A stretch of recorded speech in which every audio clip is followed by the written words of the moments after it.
اعوذ باللہ من الشیطان الرجیم۔ بسم اللہ الرحمن الرحیم۔ تمام دیکھنے اور سننے والوں کو السلام علیکم۔ سامان سے لدا ہوا ایک بحری جہاز محو سفر تھا کہ تیز ہواؤں کی وجہ سے وہ الٹنے لگا۔ قریب تھا کہ جہاز ڈوب جاتا۔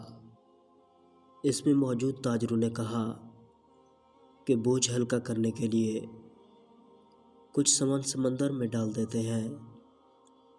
تاجروں نے مشورہ کر کے یہ طے کیا کہ سب سے زیادہ سامان جس کا ہو وہی پھینک دیں۔ جہاز کا زیادہ تر لوڈ ایک ہی تاجر کا تھا۔ اس نے اعتراض کیا کہ صرف میرا سامان ہی کیوں، سب کے مال سے تھوڑا تھوڑا پھینک دیتے ہیں۔ انہوں نے زبردستی اس نئے تاجر کو سامان سمیت سمندر میں پھینک دیا۔ قدرت کی شان کہ سمندر کی موجیں اس کے ساتھ کھیلنے لگیں۔ اسے اپنی ہلاکت کا یقین ہو گیا۔ جب ہوش آیا تو کیا دیکھتا ہے کہ لہروں نے اسے ساحل پر پھینک دیا ہے۔ یہ ایک غیر آباد جزیرہ تھا۔ جان بچنے پر اس نے رب تعالیٰ کا شکر ادا کیا، اپنی سانسیں بحال کی۔ وہاں پڑی لکڑی کو جمع کر کے سر چھپانے کے لیے ایک جھونپڑی بنائی۔ اگلے روز اسے کچھ خرگوش بھی نظر آئے۔ ان کا شکار کر کے گزر بسر کرتا رہا۔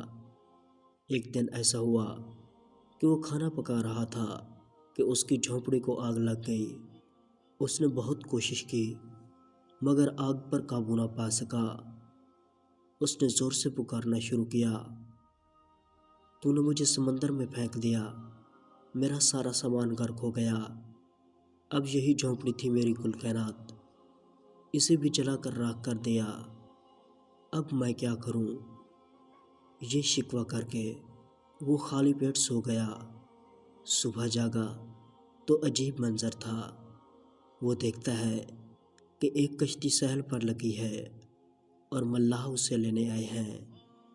اس نے ملاحوں سے پوچھا کہ تمہیں میرے بارے میں کیسے پتہ چلا؟ انہوں نے جو جواب دیا اس سے تاجر حیران رہ گیا۔ ملاحوں نے کہا کہ ہمیں پتہ تھا کہ یہ جزیرہ غیر آباد ہے، لیکن دور سے دھواں اٹھتا ہوا نظر آیا تو سمجھے شاید کوئی یہاں پھنسا ہوا ہے جسے بچانا چاہیے، اس لیے ہم تمہارے پاس آئے۔ پھر تاجر نے اپنا پورا قصہ سنایا تو ملاحوں نے یہ کہہ کر اسے مزید حیران کر دیا کہ جس جہاز سے تمہیں سمندر میں پھینکا گیا وہ آگے جا کر غرق ہو گیا۔ یہ سن کر تاجر سجدے میں گر گیا، رب تعالیٰ کا شکر ادا کرنے لگا اور کہا کہ پاک ہے وہ ذات جس نے مجھے بچانے کے لیے تاجروں کے ہاتھوں سمندر میں پھینکوا دیا۔ اپنے بندوں کے بارے میں وہی زیادہ جاننے والا ہے۔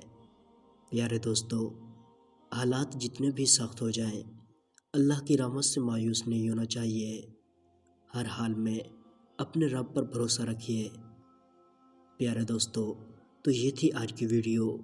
امید کرتا ہوں کہ یہ ویڈیو آپ کو پسند آئی ہوگی۔ ویڈیو کو لائک اور شیئر ضرور کریں۔ اللہ آپ سب کا حامی و ناصر ہو۔ اللہ حافظ۔